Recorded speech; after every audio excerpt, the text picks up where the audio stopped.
Okay, hi guys.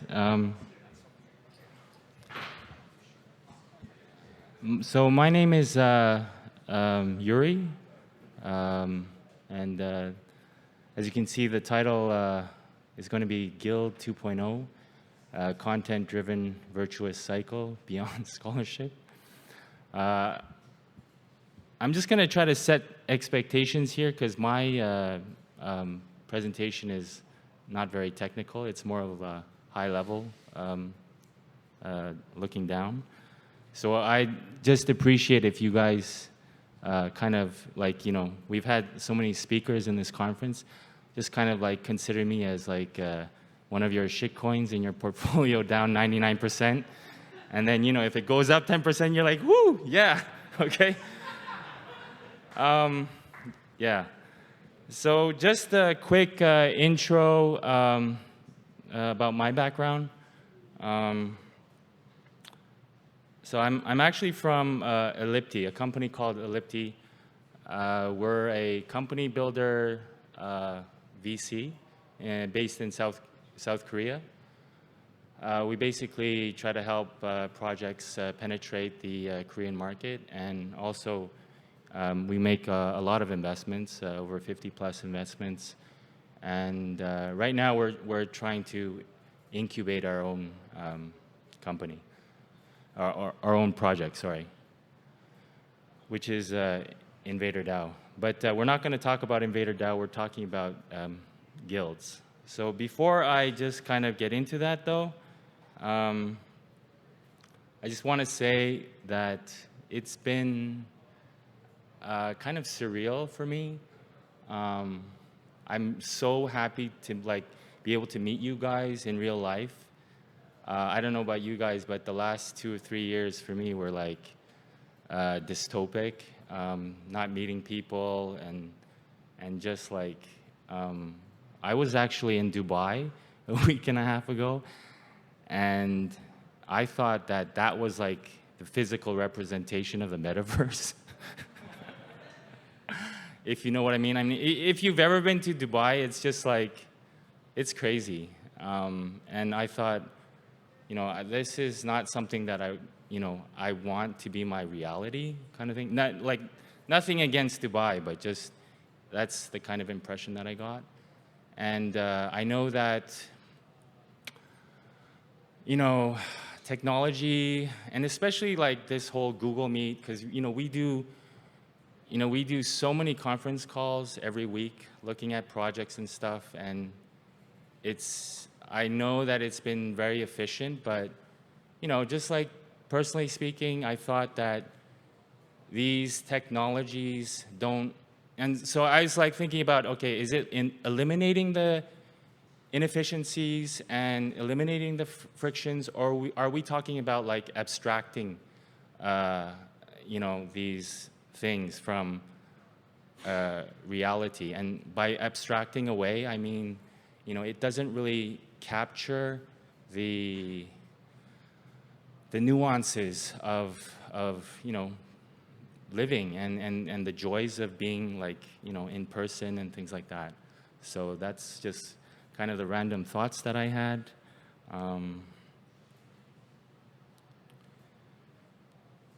So I guess, yeah, that's the kind of background that I wanted to give you before I start this.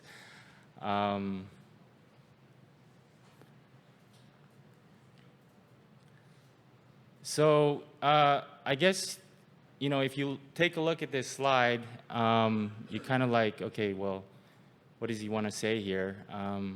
I think just to go back a bit, like what this slide kind of means to me is that,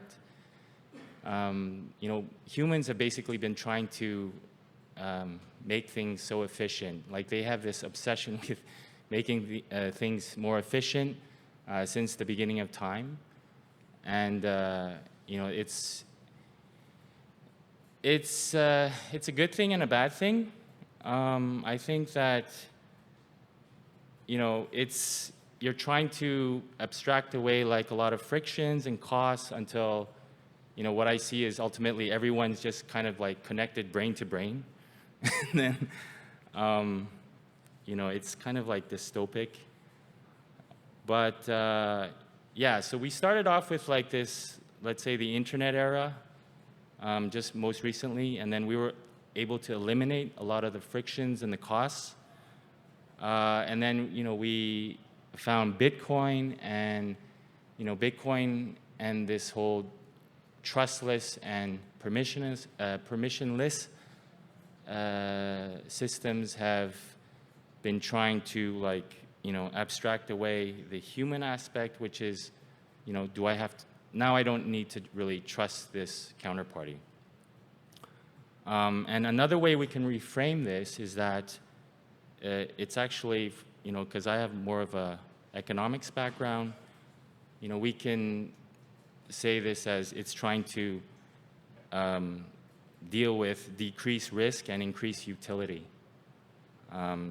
Which ultimately means we're trying to make things more efficient, which then boils down to more output for the same level of input, or better quality output.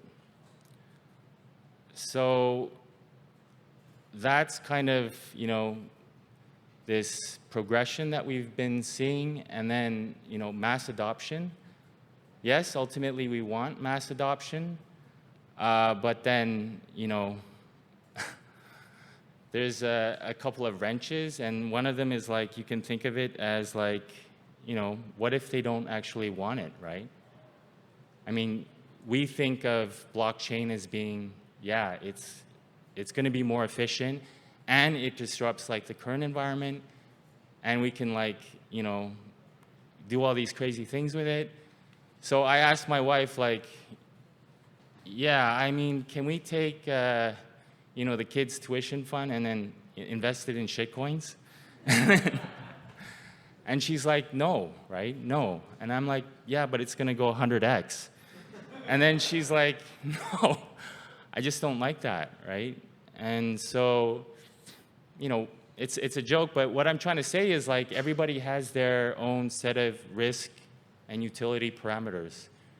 And it's not going to be the same as the people in this room who are very crypto native and understand the tech.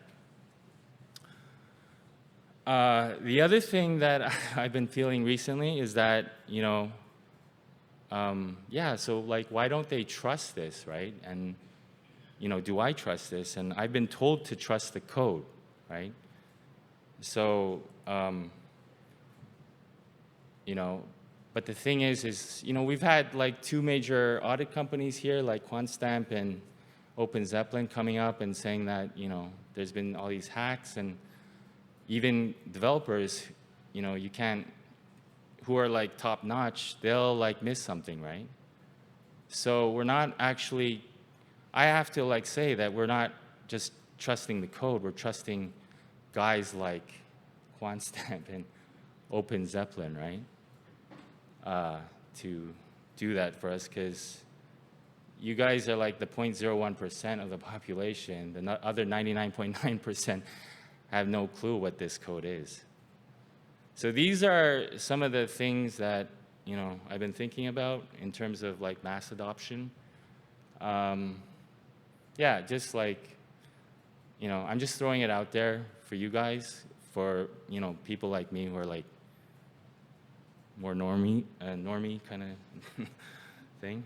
And then, yeah, I'm just okay, you guys say okay, trust the code, and then, you might have people saying then, so for you dissenters, I'm gonna replace you guys with robots, right? It could get really dystopic, and then, we're all back in this kind of fight between good and evil, and then this whole cycle again. So, yeah, I mean, it's kind of a really convoluted way of attacking this, but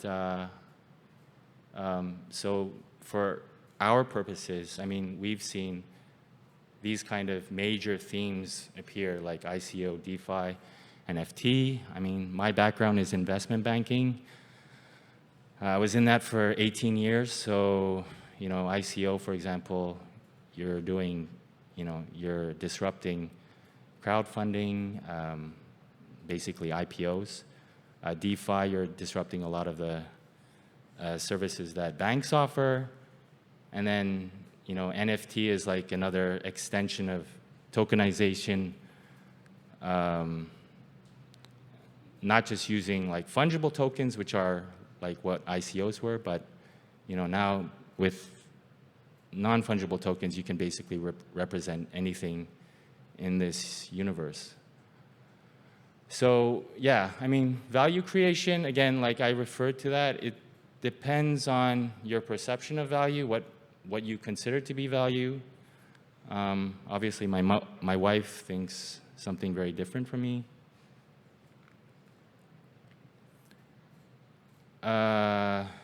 So yeah, I mean, we basically get this, constant evolution, iteration, quote unquote improvement, trying to expand the definitions of things. I don't know if a lot of you probably heard of like GameFi and obviously Metaverse in the far bottom right-hand corner. So GameFi is basically this concept where you can spend time playing games to earn money. And it's exploded to all kinds of derivatives where like people are talking about like moving to earn, breathe to earn, all kinds of like crazy things. And 99% of the stuff out there right now is like they're not really true transfers of value. They're more like gimmicks, kind of like a derivative of what happened with DeFi 1.0, and you can't forget like this immutable law of there's no free lunch, right? There's no free lunch. So, but beyond that, it's like we're constantly developing this ever-expanding tools to create markets, and essentially the way we see it is like distribution channels, okay?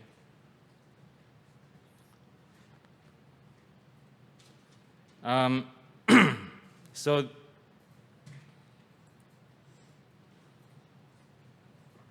basically, like once an innovation starts to gain traction, what you'll see is there's this like crazy race to become like the best aggregator. And by aggregator, I mean that like companies are trying to reach scale as quickly as possible using network effects and the resulting drops in search and information costs.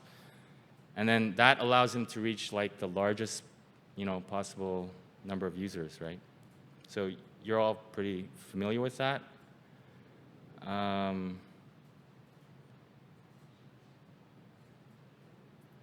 then I think like the aggregators, I think a lot of these ones you'll recognize very easily, like Binance or OpenSea in NFTs.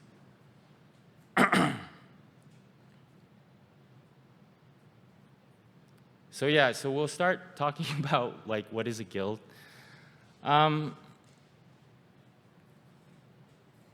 Before I go to that, so like the reason why I'm talking about all of this is that I think it's just healthy to have this kind of like analytical framework, because this space is kind of like growing in all different directions. And for me and for our company, we like to have a really like higher level top-down approach to see, what really is happening here? Like what does this boil down to? And what direction does it look like it's going in? And then also to understand the bottom up and to see, okay, so what are still some of the hurdles, the entry barriers, and the frictions that are preventing this thing from being like actualized, and also kind of being consistent with what's actually being said out there. Yeah. Sorry. Huh? Oh.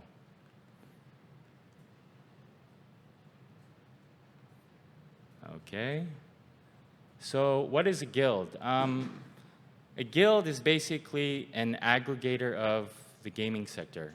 And, you can have, here we have we classify it as a liquidity aggregator for game projects and a yield aggregator for users. So a guild is basically now in GameFi, a group of basically essentially players who love to play games, and they're just, come together and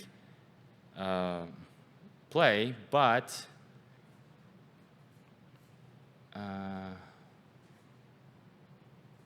this value flow chart will explain to you what a guild actually does.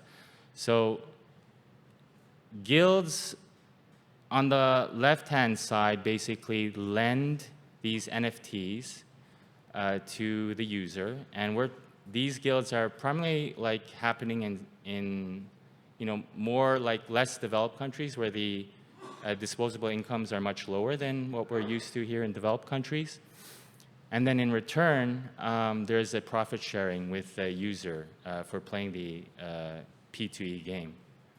On the other hand, we have these guilds interacting with the games, and the games are actually, think of the guilds as their biggest clients. So the guilds are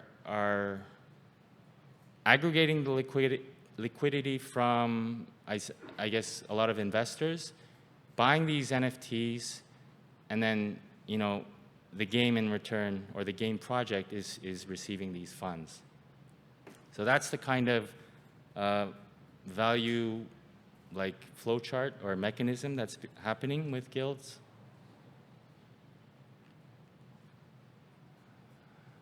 How are guilds different from other aggregators?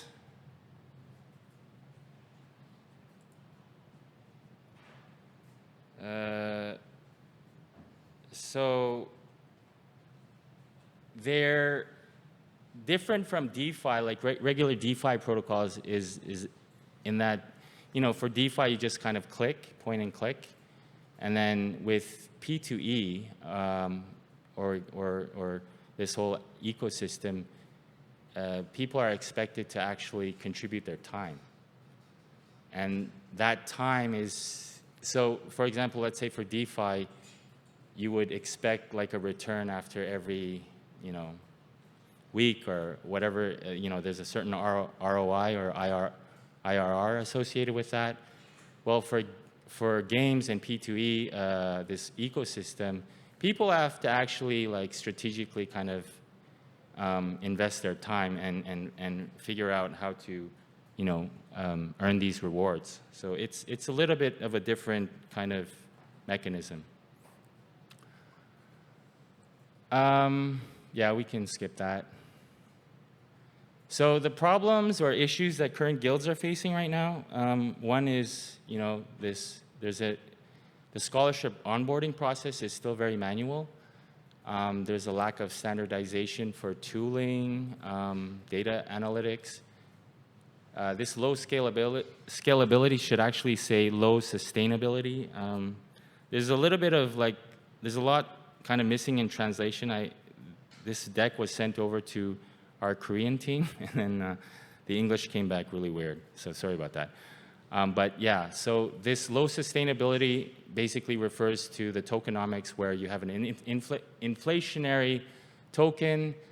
Basically, that's because, basic DeFi protocol, which is they want to bootstrap liquidity or users. And then, when you have all these users come up, it does go up, but then as the number of users entering the ecosystem starts to, come down, then you result in depreciating assets. And then that vicious circle in the other direction occurs. And you saw that with, I don't know if you're familiar with Axie, that's what you have. And it's capital intensive in the sense that for each scholar, you actually have to invest in the NFT, whereas a traditional aggregator or whatever platform, you want to have zero or very low additional cost per user. or yeah. So again, that was Guilds 1.0. You know, you have this same kind of identification of what the problems are, and then what you want to do is, okay, now how do we solve that? So this is how we see like the Guilds 2.0 roadmap.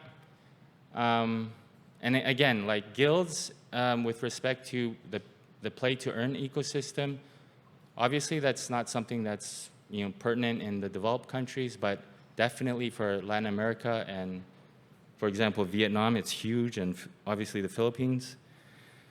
The models are broken, so we're trying to move on to the next, and this is how we see it. So again, minimizing the points of friction. This comes back to what I stated earlier about how we're trying to make things more capital efficient. So better statistics for optimized performance, an on-chain analysis, incentive model, automated scholarships. I mean, these are all huge. So I think we see a lot of the similar, consistent things happening over and over. And what we hear from other VCs is that a big thing is, it's got to be simple. It's in order to, gain more traction and adoption. Simple is best.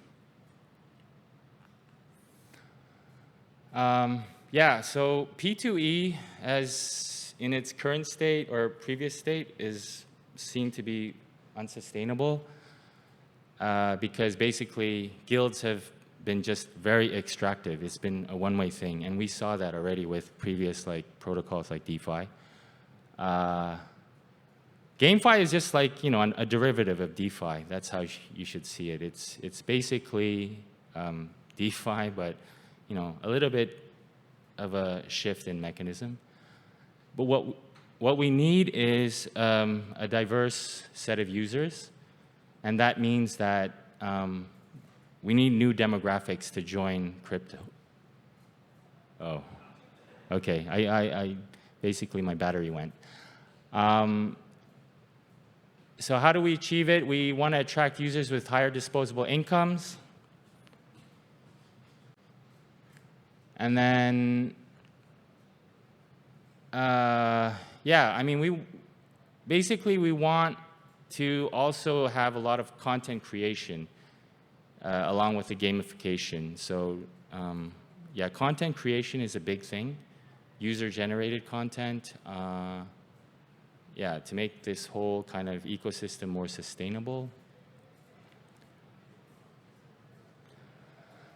Yeah, so that should say sustainability, not scalability.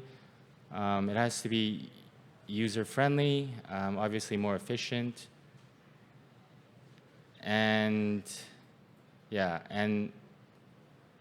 So this thing, so I've lived in a lot of different countries. I think I've, lived in Germany, Brazil, Canada, States, Korea. I lived in Korea for about 14 years.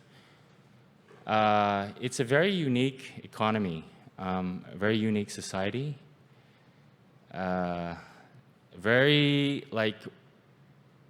Very fertile, I think, for the next kind of explosion in adoption. And, just to give you an example, I don't know, everybody knows GameStop, right? And I don't know if you know who Bill Huang is. No? He became actually a meme. He's actually... So what happened was back in 2021, this dude, he's like total degen, my hero. He basically managed a hedge fund which was worth $20 billion.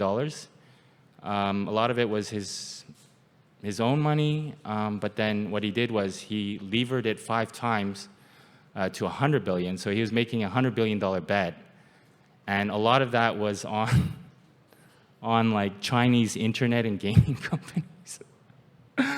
So long story short, basically it imploded, right? It imploded, and then it was a huge disaster. So Bill Hwang, the reason why I bring him up is he's actually Korean.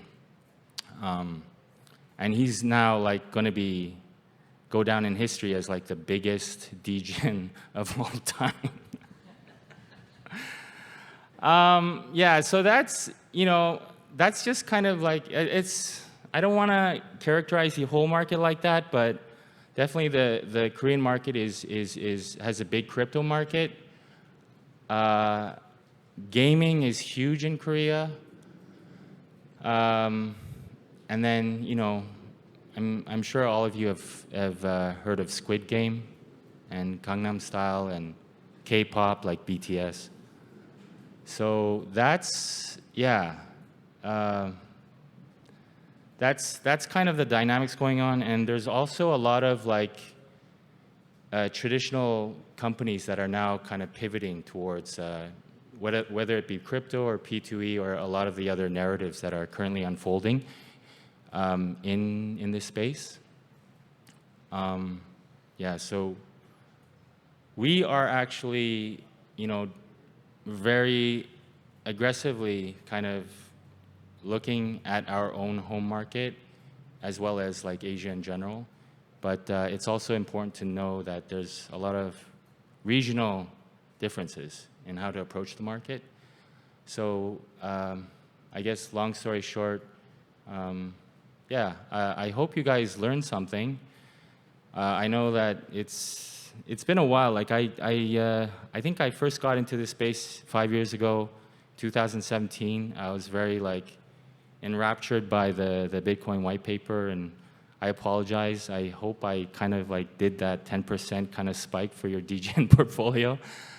But yeah, I mean, if you have any questions about Asia or specifically Korea for your project, or you want to know about what's going on in those markets, you can come talk to me afterwards, and I'll be more than happy to share with you my experiences or insights. So that's about it. Thanks again for like listening, and I really appreciate meeting like all of you guys in person.